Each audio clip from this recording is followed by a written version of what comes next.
to Raphael Signs, where we transform your everyday moments into extraordinary memories with our bespoke mug printing services. Whether you are looking to immortalize a cherished photo, celebrate a special occasion, or promote your brand with a personal touch, our high-quality custom printed mugs are the perfect solution, which are ideal for gifts and corporate giveaways. Choose Raphael Signs for your mug printing needs. Call us now on the number on your screen for a free quotation, or visit us at 91 Livingston Avenue, corner 8th Street, Shilo Building, Harare, Zimbabwe.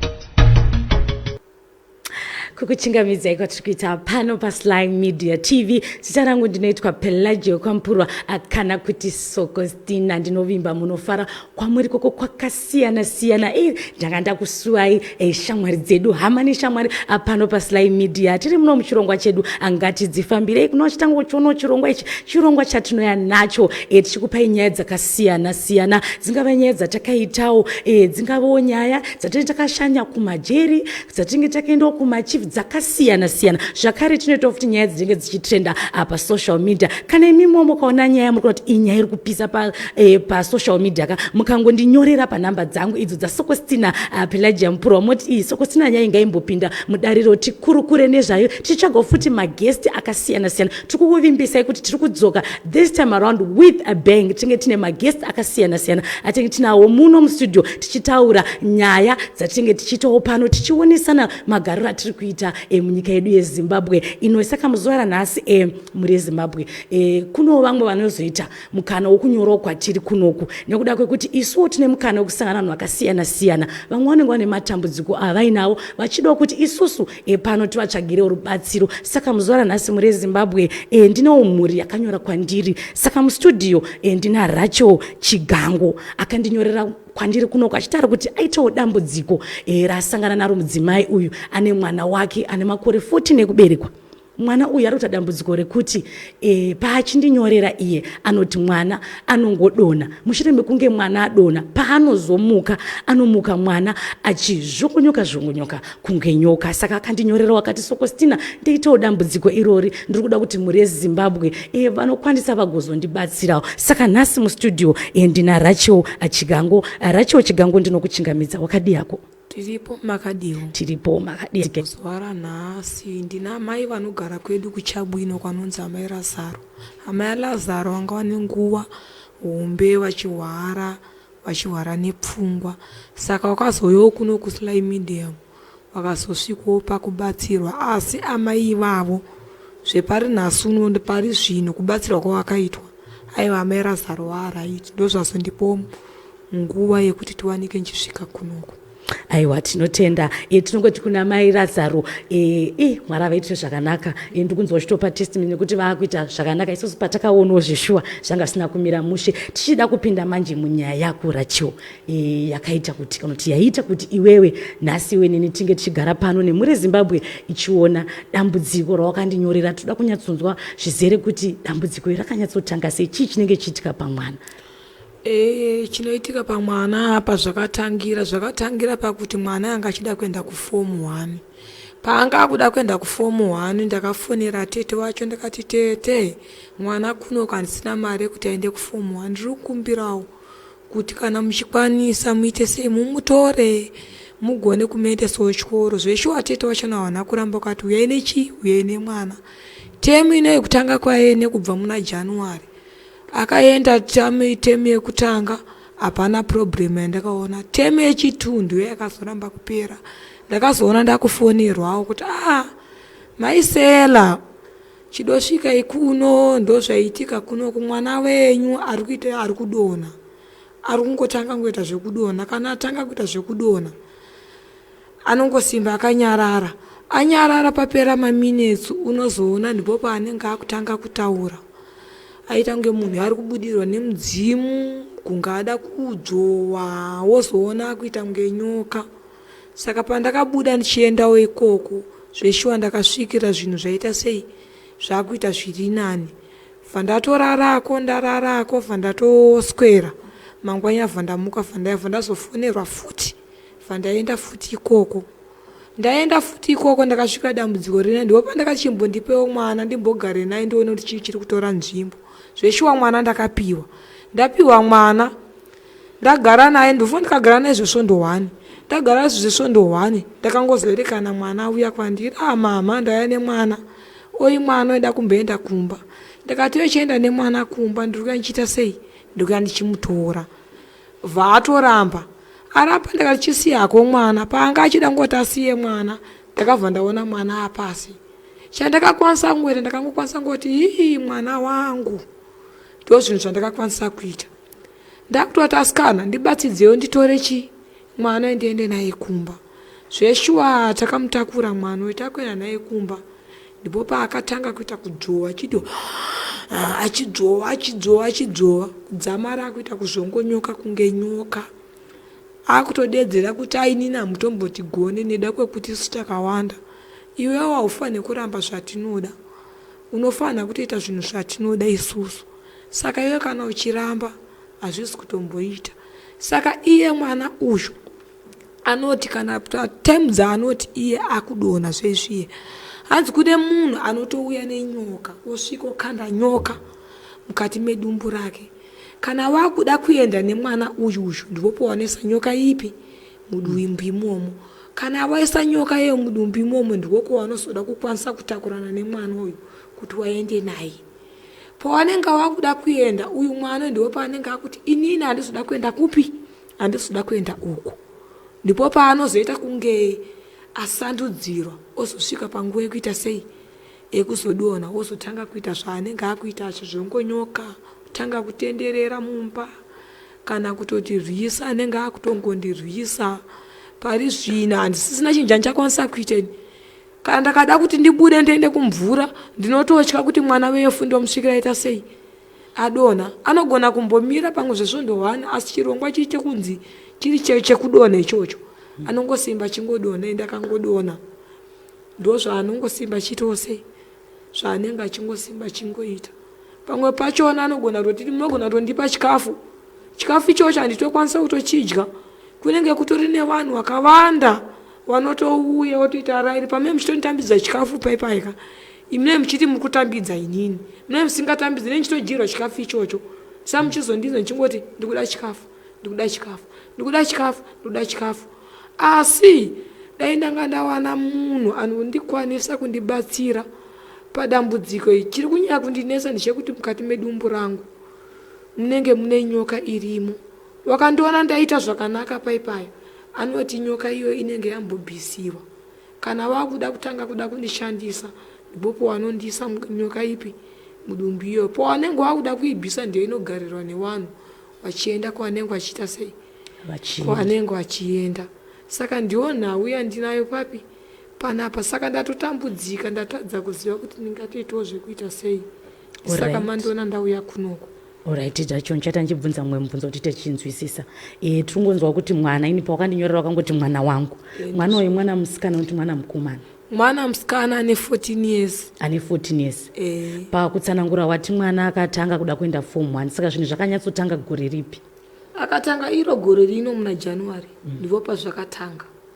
Alright. Baba vari kweri kumba? Baba ndakasiyana nawo kudhara ndofana ndakasiyana na baba wa mwana ane gore 1. Alright. Achitori mwana mudiki. Saka pesa apa ndii ndaigara naye mwana uyu. Pandaigara naye handina kuona problem ndakaitawo sei? Yandakawana. Problem ndakatozotanga kuti wano gore rinori. Kubvawo muna January teme yekutanga ya January payakapera. Apana chakaitika teme yechi2 ndiyo yakazoramba kupera.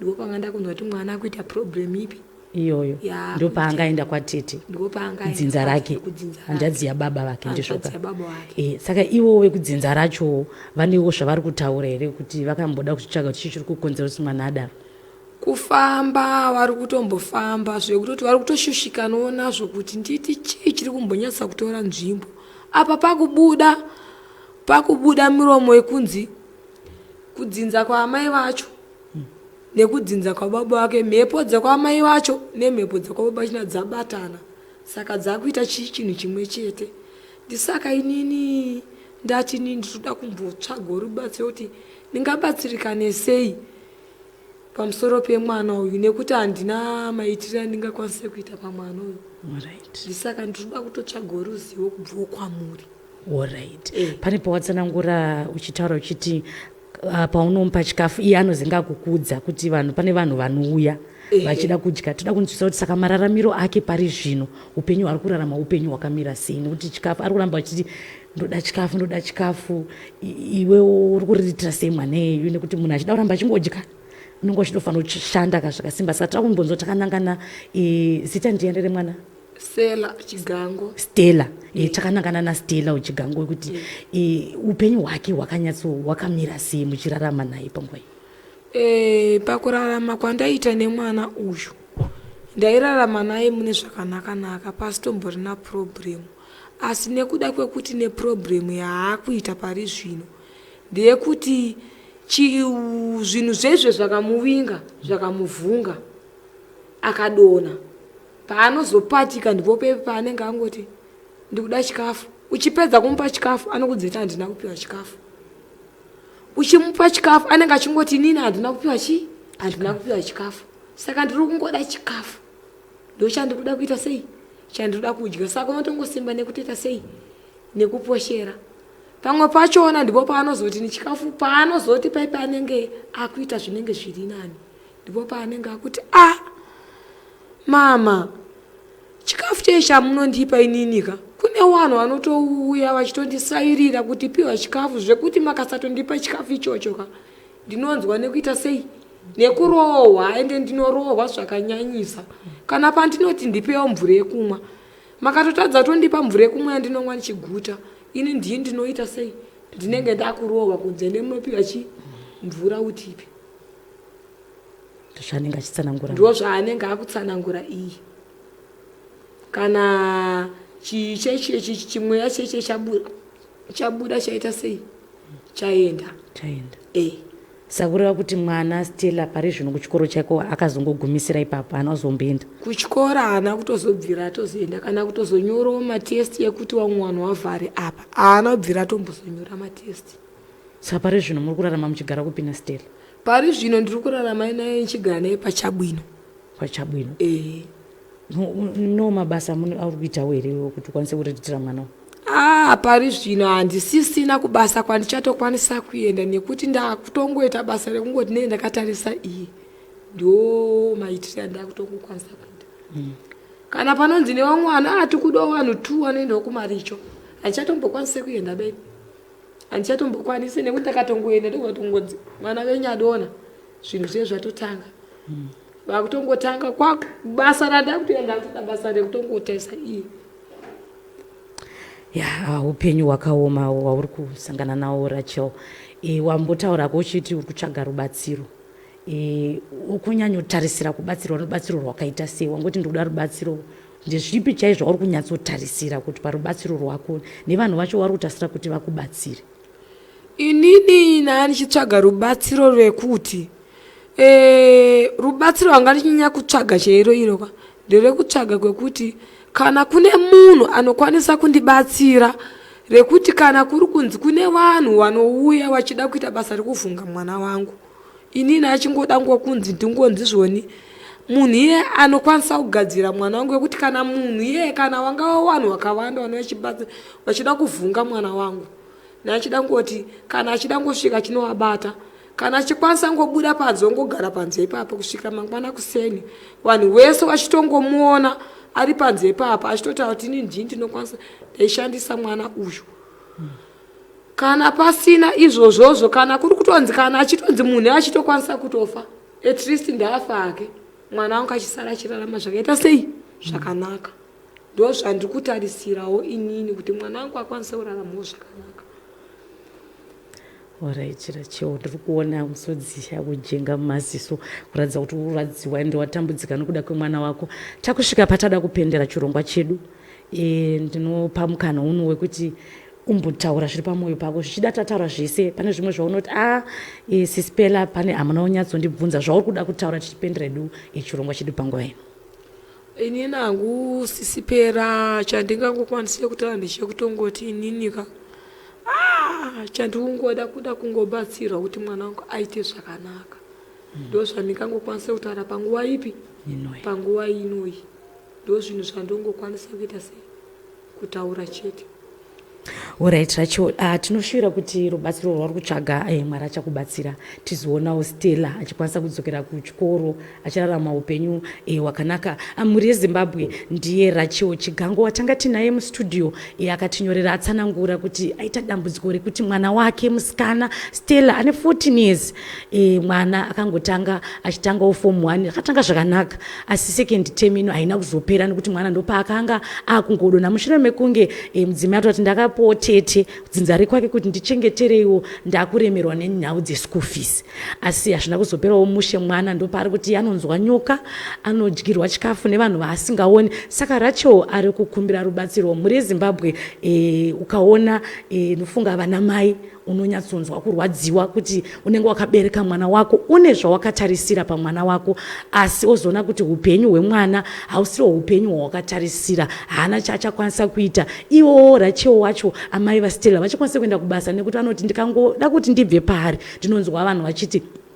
Stella adona, Stella akuzhongonyoka. Saka turungoti kune vachadawo kubatsira namba ndidzo dziri pascreen idzodzi munogona kuvachairawo muchivapawo rubatsiro rwaminaro kana kubatawo inini Sokostina Pelagia panamba dzangu dziri pascreen idzodzi tibatsirane tese toda kuzoona Stella mangwana achikwanisa kudzokera muchikoro achikwanisa kuita zvaanenge achiita. Regai ndikutende nekuona chirongwa ichochi ngatidzafambire zvakare. Let me get this opportunity to thank you so much to our subscribers. And remember when we started winter taitaura nyaya kuti toda kusvika pa 300,000 subscribers ndoda kufara kukuzisa kuti now we are in the Champions League tasvitsa 300,000 subscribers asi hatisi kuda kugumbira ipapo tiri kuti panozopera gore nedu titakupinda mu 500,000 subscribers ende ndinozviziva kuti imi vadiwa vatariri vedu munotisapota rambai muchifambisa shoko reSly Media kuti ai vasingazioni zveSly Media ngavazive ngavasangozive nokuona chete chivhu wotomukurudzira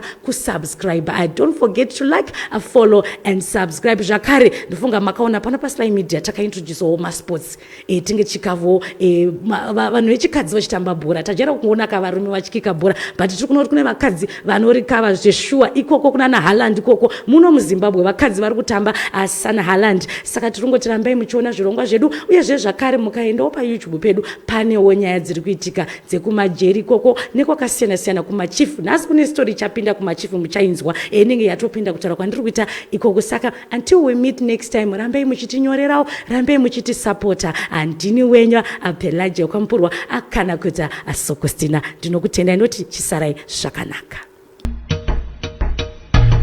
Come to Raphael Signs, where we transform your everyday moments into extraordinary memories with our Backspoke mug printing services. Whether you are looking to immortalize a cherished photo, celebrate a special occasion, or promote your brand with a personal touch, our high-quality custom printed mugs are the perfect solution, which are ideal for gifts and corporate giveaways. Choose Raphael Signs for your mug printing needs. Call us now on the number on your screen for a free quotation, or visit us at 91 Livingston Avenue, corner 8th Street, Shilo Building, Harare, Zimbabwe.